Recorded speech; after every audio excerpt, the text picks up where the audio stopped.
In an old garage, a 1967 Chevrolet Camaro, an icon of American muscle, sat buried in dust, its paint peeling like battle scars. 26-year-old Emily Carter paid $700 to haul it home, thinking it was just a rust bucket to practice on.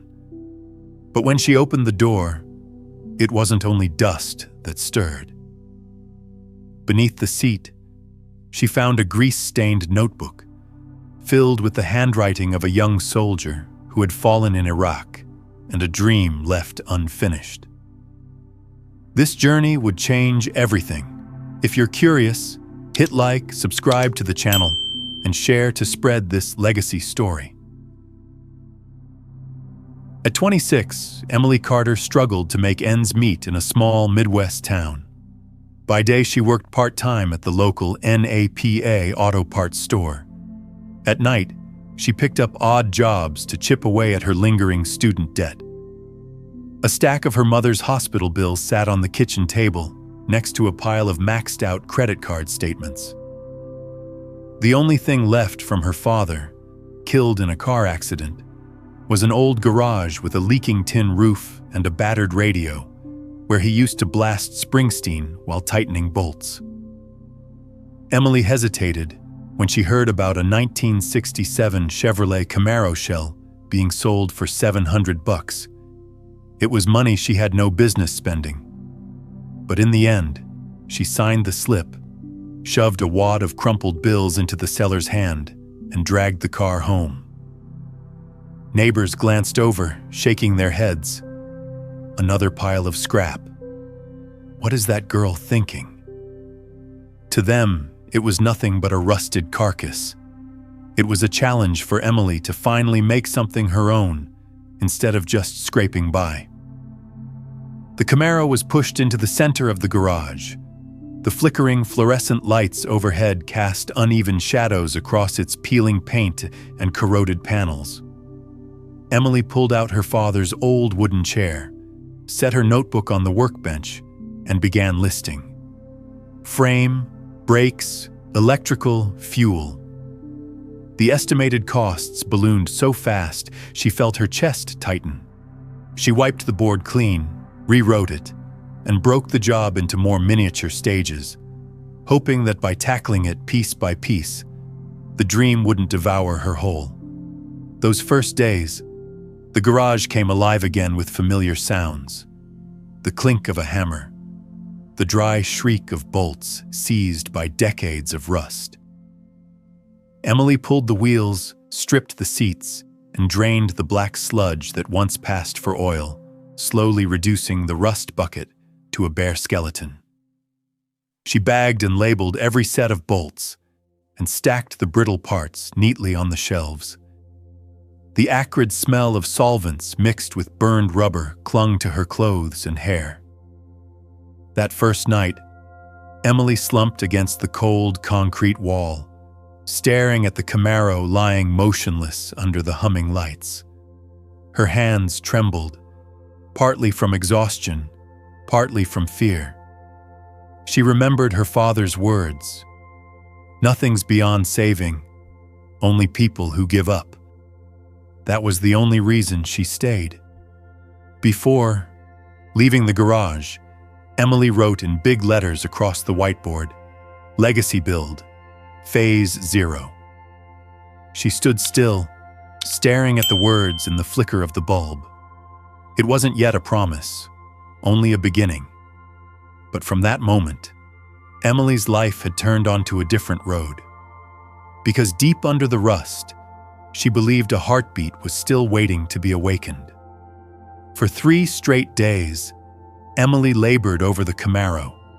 She stripped out the interior, dragging the rotted seats into the alley, the old foam crumbling into yellow dust that clung to her clothes.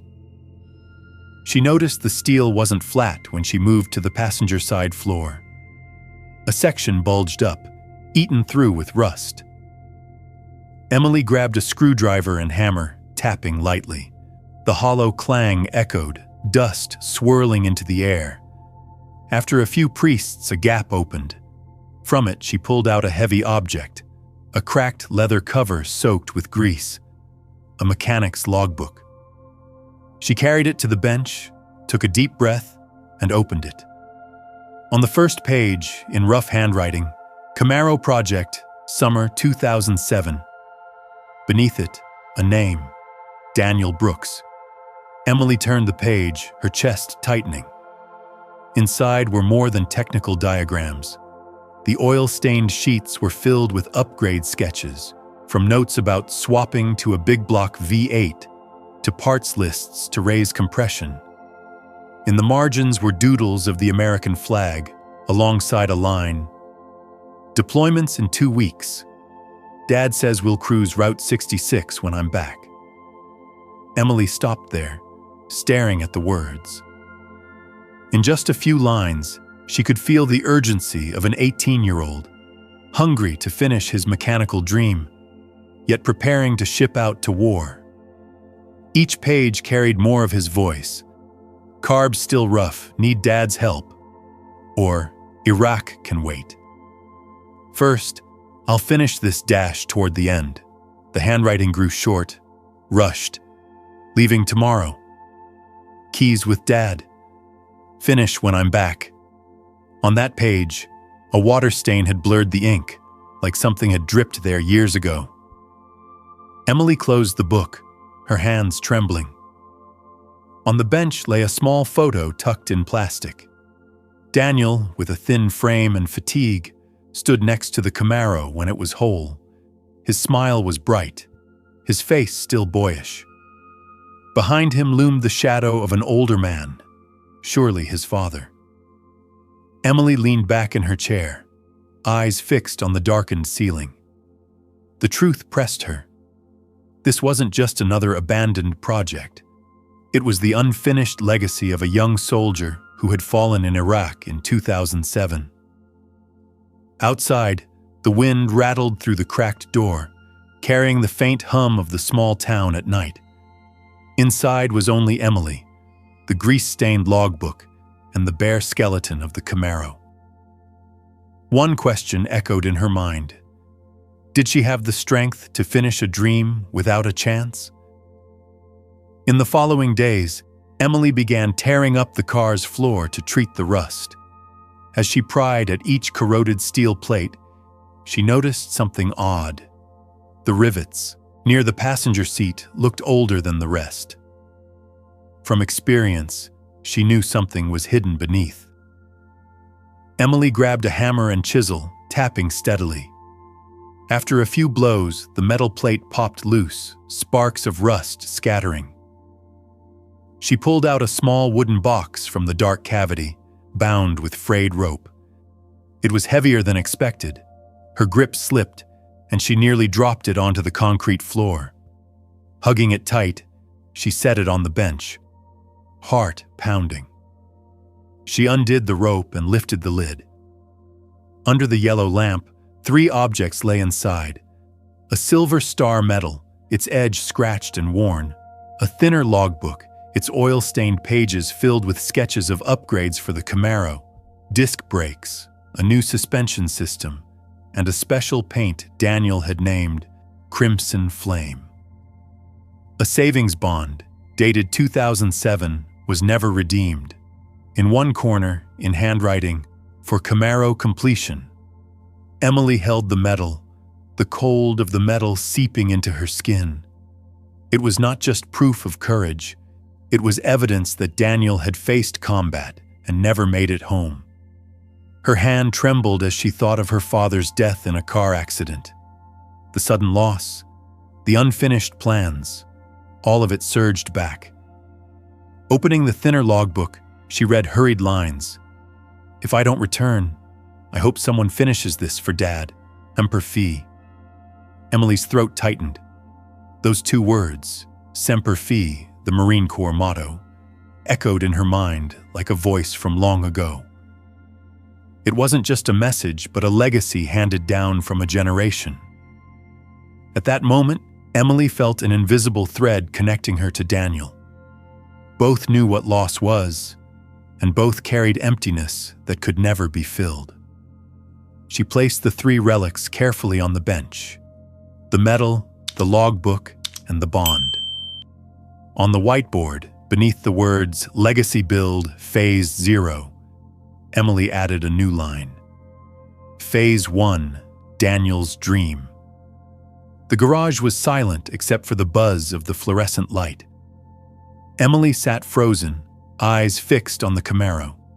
It was no longer just a pile of metal to test herself on. It was a legacy, wrapped in blood, sweat, and the dream of a young soldier. And now, that responsibility rested in her hands. Word about the Camaro began to spread, not just around the block. One night, Emily posted a few photos on Instagram. The rusted frame, the grease-stained logbook, the silver star medal beside the wooden box. The post was quickly shared in a local Facebook group for classic car enthusiasts. By morning, strangers were knocking on her garage door. The first was Pete, owner of the NAPA store where Emily worked part-time. He dropped a box of bolts on the bench, grumbling, "Don't screw this up, kid." His tone was rough, but his eyes betrayed concern. Next came Evelyn, 65, hair white as snow, once a mechanic in a Jeep shop during the Vietnam War. She hobbled in with a cane, studied the Camaro's stripped frame, and smiled.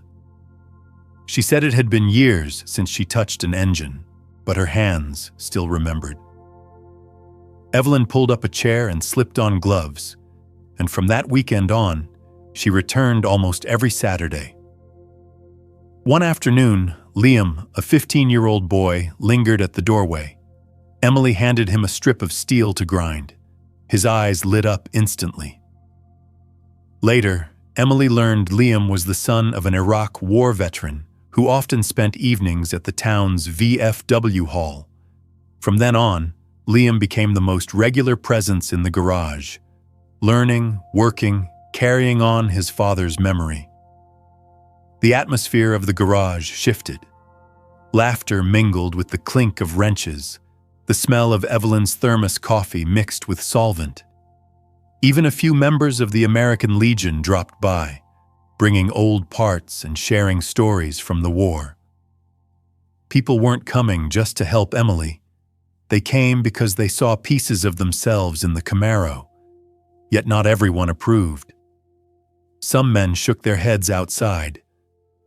What does a girl know about V8 muscle? Others mocked her on forums. It'll end up scrap anyway. The sneers cut into Emily like thin blades, reminding her she was still pushing against entrenched prejudice. But when night fell and everyone had gone home, Emily stayed.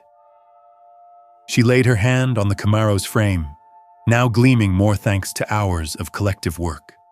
The cold steel felt warmer, infused with the touch of many hands. In the quiet, she heard Daniel's words echoing, "If I don't make it back, I hope someone finishes this for Dad." Semper Fi and Emily knew she was no longer alone. From here on, the dream would be carried by many hands, even if skeptical eyes still watched from outside. January's bitter cold brought constant snow and rain that wore through the garage's tin roof. One night, water streamed down, pooling across the concrete floor, soaking into piles of old parts. Emily set out buckets to catch the leaks, but the damp smell spread everywhere. The next morning, she got a call from the machine shop. The Camaro's engine was in worse shape than expected. To rebuild it would cost at least $5,000. The number hit like a hammer. Emily stared at the whiteboard covered with plans, clutching the estimate until it crumpled in her fist. Her bank account was empty, her credit cards drowning in interest. Another hospital bill had just arrived for her mother. The reality was harsh. Either sell the car for scrap or bury herself in debt. That afternoon, Liam dropped by and found Emily sitting on the floor, eyes vacant. He asked quietly, "Are we quitting?" Emily clenched the rag in her hands and whispered, "Not yet, but maybe." The boy stayed silent, set a coffee cup on the bench, and sat beside her. That silence was heavier than any encouragement. Emily remembered Daniel's words. "Deployment's in 2 weeks. Gotta get the carb tuned before I ship out." He had thought of dreams even on the edge of war, and here she was, trembling at the weight of bills. Outside, passers-by peeked into the flooded garage, scoffing. "Told you she couldn't do it." Their words slipped into Emily's ears, stabbing at her chest. She wondered, was she any different from the quitters her father used to scorn? Late at night, Emily spread the logbook open. One oil-stained page at the end stood out. "Don't stop when you're tired. Stop when you're done." The handwriting was shaky but firm. Emily bit her lip until it bled. Daniel's words felt written for this very moment, yet reason screamed. She considered selling parts to pay down her card debt, even scrapping the Camaro entirely. She told herself, who would blame me? In times like these, survival is enough. When she switched off the lights, the garage sank into darkness. The Camaro lay still, water dripping steadily onto the floor. Emily brushed her fingers across a damp wrench, a chill racing down her arm. She knew she stood on the edge, one step away from ending it all. And at that very moment, an unexpected sign was about to appear, one that would change the course of the entire journey. In desperation, Emily posted on Craigslist and a local veterans forum, attaching photos of the logbook, the medal, and the Camaro. She wrote simply, "Does anyone know this car? I want to find the original owner or family." 2 days later, the garage door creaked open as the spring rain finally broke. A tall, lean man stood there, wearing a worn leather jacket, gray hair framing deep, tired eyes. He looked at the Camaro, then straight at Emily. "I saw your post. I'm Mark Brooks, Daniel's father." The air went still. Emily choked up, motioning him to sit on the old wooden chair. Mark pulled a tarnished silver keychain from his pocket, its surface engraved with the letters DB. He placed it in her hand, his fingers trembling. "This is the original key. Daniel gave it to me before he shipped out to Iraq." Emily stared at the key, its weight like a bundle of memories. She asked softly, "Did you ever drive it with him?" Mark nodded, his voice rough from years of silence. "We spent 2 summers in this garage. The last time, he promised that when he came back, we'd drive Route 66 together. But he never came back." He sat in silence, eyes locked on the Camaro's frame. Emily saw not only grief there, but also guilt. He had sealed those memories away for over 15 years, letting the car gather dust. Emily showed him the logbook and the wooden box.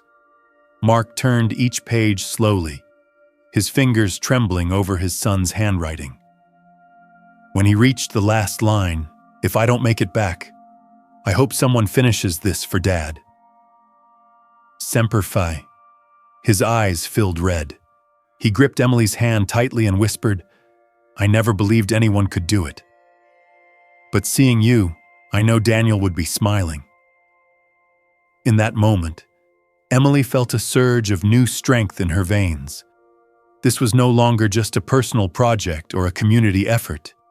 It was a trust handed down from a father who had lost his son, from a generation of young soldiers who never made it home. That afternoon, Emily wrote a new line on the whiteboard. Phase 2, Crimson Flame.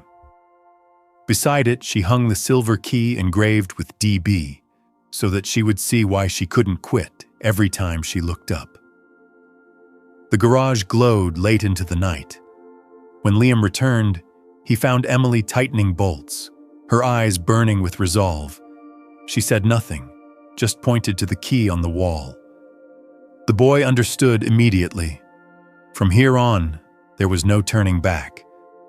Summer came, and after long months of relentless work, the 1967 Camaro gleamed in a coat of blazing crimson flame.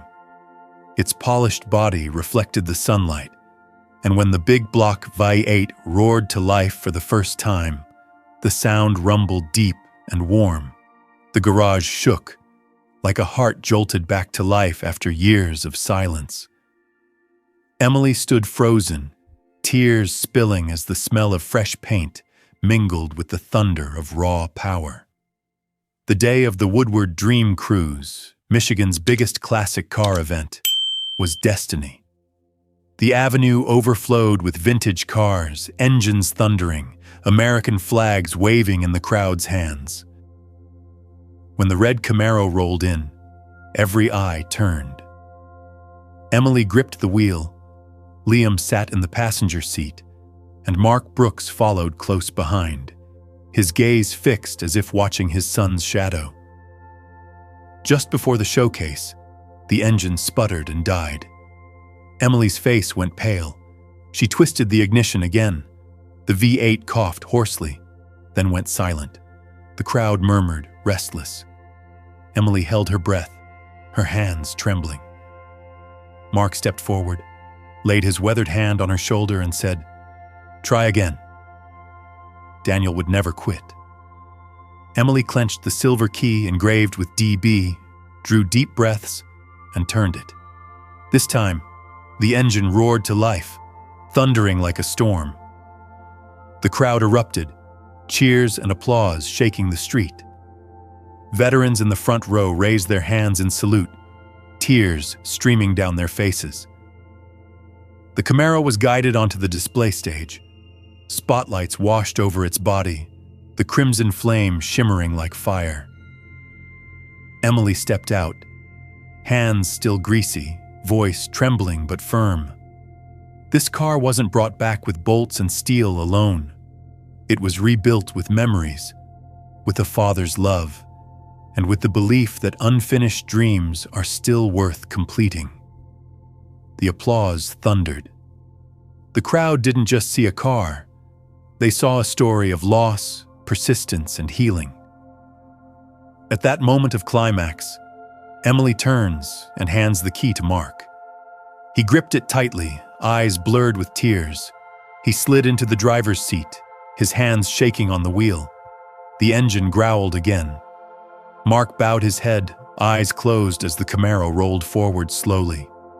For him, this wasn't just driving a car. It was finishing the road left undone with his son. The avenue fell silent for a few seconds, then exploded in cheers. Emily stood at the edge, clutching the logbook to her chest, knowing her journey had reached its peak, the point where a dream was no longer unfinished. After the Dream Cruise, many thought Emily would sell the Camaro to pay off her debts. But she did the opposite. The crimson flame still sat in the center of the garage, covered each night like the town's treasure. Emily hung the unredeemed savings bond on the wall, carefully framed beside the logbook and the Silver Star medal. To her, it wasn't money. It was a reminder. Some dreams are worth more than numbers. Yet the garage wasn't easy to keep alive. Winter came, the roof leaked again, utility bills climbed, and her bank account more than once dipped close to zero. At times, Emily considered shutting down. That was when the community stepped in.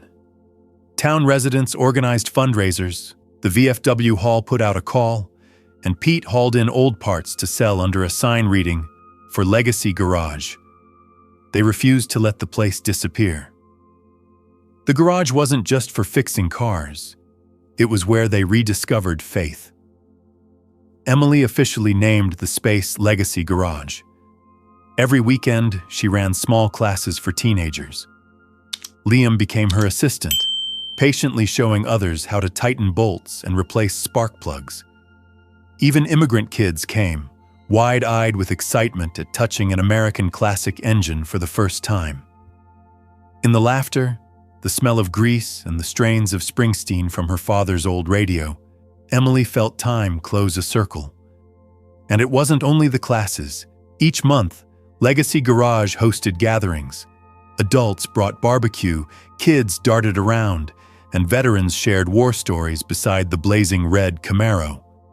They called it Barbecue and Stories Night. On those evenings, Daniel's logbook was passed hand to hand, his oil-stained words read aloud so his dream would never fade. The struggles still remained. One month, the garage barely made the electric bill. Another, the roof needed patching again.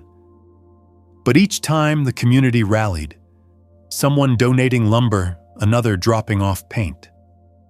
Legacy Garage survived not by profit, but by the spirit of paying it forward. One late autumn afternoon, as the sun dimmed over the garage door, Emily sat beside the Camaro with a new group of students. From the beginning, she told the story. The $700 rust heap, Daniel's logbook, the day Mark drove the car at the Dream Cruise. The kids listened in silence, their eyes glowing. Emily touched the steering wheel lightly and whispered, "Healing through heritage. Healing by preserving legacy." That was why she existed, the flame she would pass on. The Camaro no longer belonged to her alone, but to everyone, a witness that some unfinished dreams can still be carried forward.